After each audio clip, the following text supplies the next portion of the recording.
What if your blood knows more about you than your mind can comprehend? Have you ever wondered what lies behind the seemingly simple terms? Blood type A, B, AB, or O? Perhaps it's not just a medical classification. Maybe there's something more behind these labels. Deep psychological or even spiritual aspects of your personality. Carl Jung suggested that the unconscious communicates with us through symbols, subtle and multifaceted, often hidden in the most everyday manifestations of life. If this is true, could blood type be one of these symbols?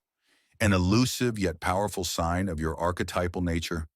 In this video, we embark on an exploration of the possible connections between ancient biological codes and the timeless insights of Jungian psychology. Perhaps every drop of your blood holds a map, a guide to a deeper understanding of yourself and your destiny. Your blood type is not just a dry note in your medical records. It is possibly a reflection of your inner structure, your mental landscape, and even your spiritual destiny. Before we delve deeper into the topic, it's worth asking yourself one important question. Why blood? Why has it been endowed with such profound, almost mythical significance across centuries and various cultures? Blood is not just a biological substance. It is a story inscribed in the very fabric of our existence. It is a tale of who you are, where your essence originates, and what truly drives your actions beyond conscious decisions. Carl Jung, who dedicated his life to exploring the interplay between the visible and the hidden, likely viewed blood as one of the most powerful symbols embodied in the body.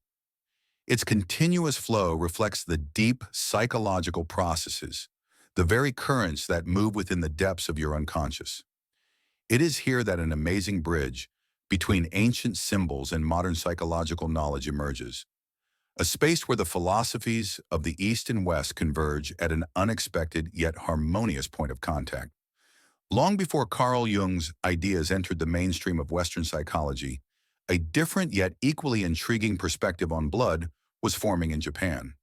According to the Ketsuekigata theory, blood type influences not only a person's health, but also their character, behavior, preferences, and possibly their destiny.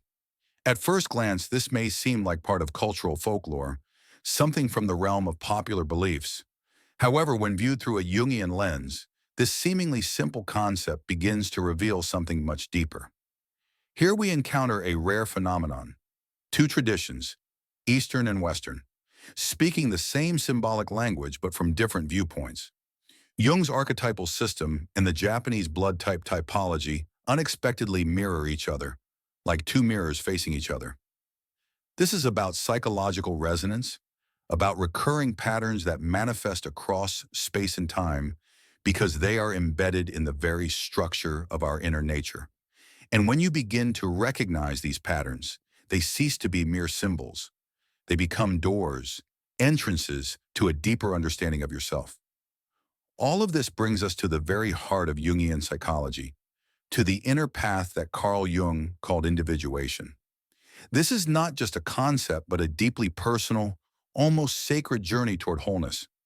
It is not about striving to become someone else, but rather about returning to your true nature, becoming fully yourself. It is the process of integrating the conscious self with the deep, often unexplored layers of the unconscious. It is a path on which we discover not only our dominant archetypal energies, but also come face to face with our own shadow, those aspects of our personality that we usually reject, but which are, in fact, an integral part of our wholeness. If we consider blood type not as a biological constant, but as a symbolic trace, it can serve as a kind of inner compass, not in the sense of imposing a ready-made identity on you, but rather as a subtle indication of the direction in which your psyche is moving, which life lessons are perceived naturally, and where the path requires conscious effort and transformation. It is from this perspective that we propose to look at each blood type not only as a biological characteristic, but also as a psychological symbol that opens new facets of self-knowledge. Blood type A, the architect archetype. People with blood type A generally have an innate tendency towards structure, clarity, and control.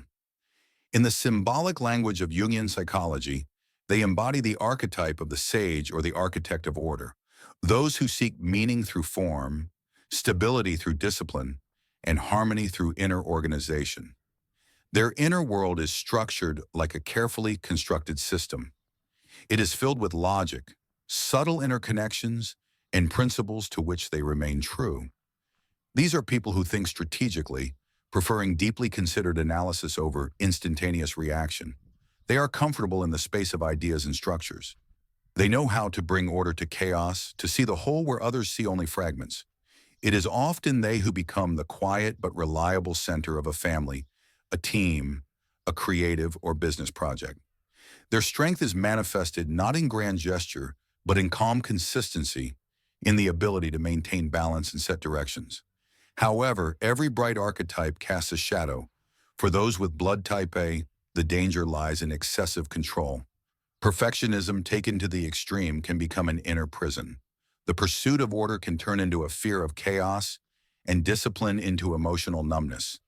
Jung teaches that the path to wholeness requires the integration of opposites. For these individuals, this means learning to consciously let go of control, to trust the flow of life, and to accept its unpredictability, not as a threat, but as part of a greater order that transcends the human. Blood type B, the explorer archetype.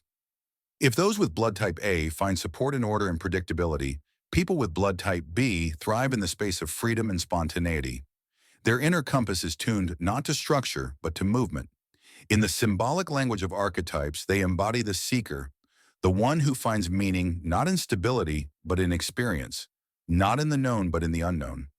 They are often perceived as creative, freedom-loving, and slightly unpredictable. These are souls striving for self-expression, for an intuitive experience of life. They bring fresh energy, revitalizing the environments they enter, like a breath of wind capable of dispersing stagnation. However, their flexibility is not chaos. It is a finely tuned intuition, a sensitive following of an inner rhythm that often eludes logical analysis.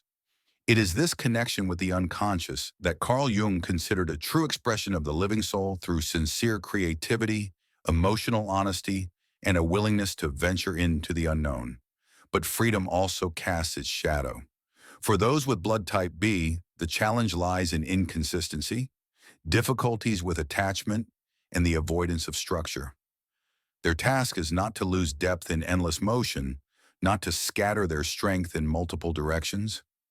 The path to wholeness for these individuals lies in learning to linger with body, attention, and soul. Where there is stability, true depth can flourish.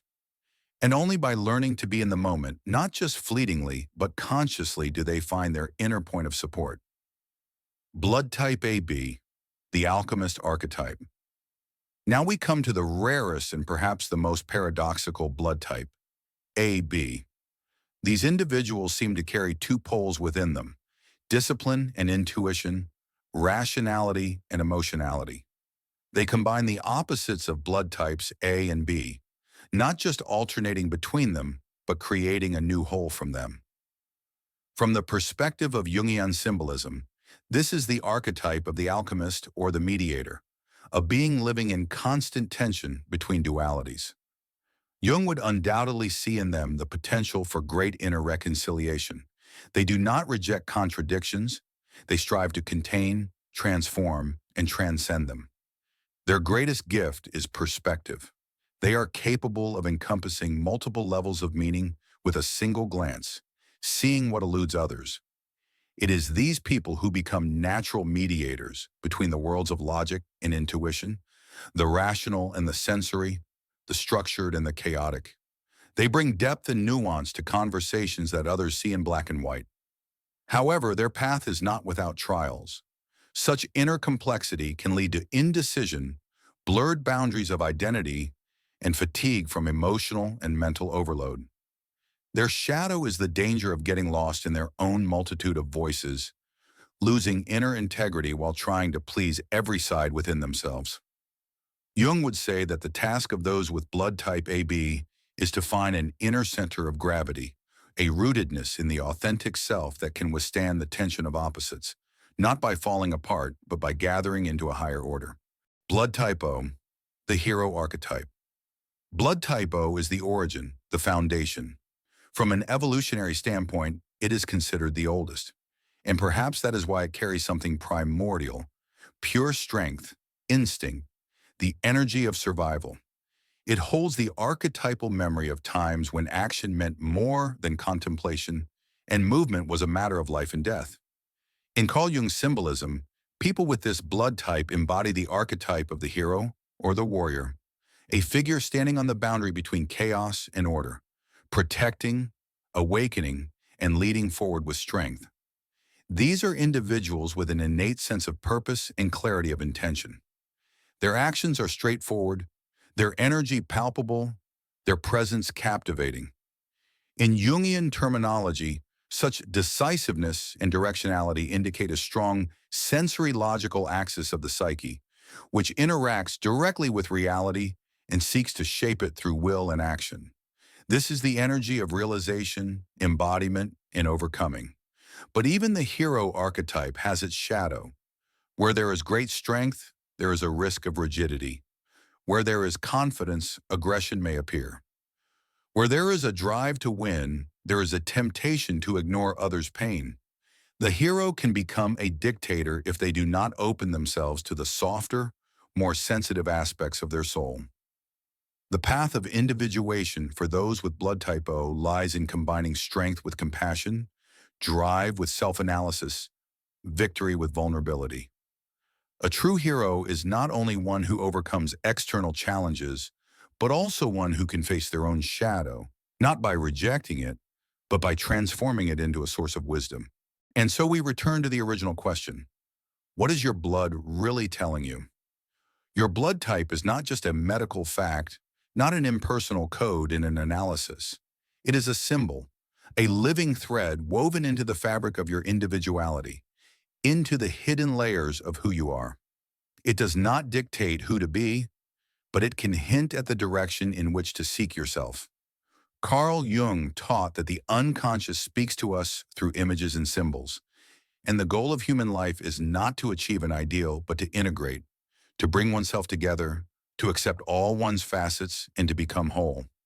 Your blood may whisper inclinations to you, pointing to inner currents, but it is your awareness, your willingness to look within and listen to yourself, that will determine the true vector of your path. If this reflection has awakened new thoughts in you, share them in the comments. What is your blood type, and did the described archetypes resonate with you?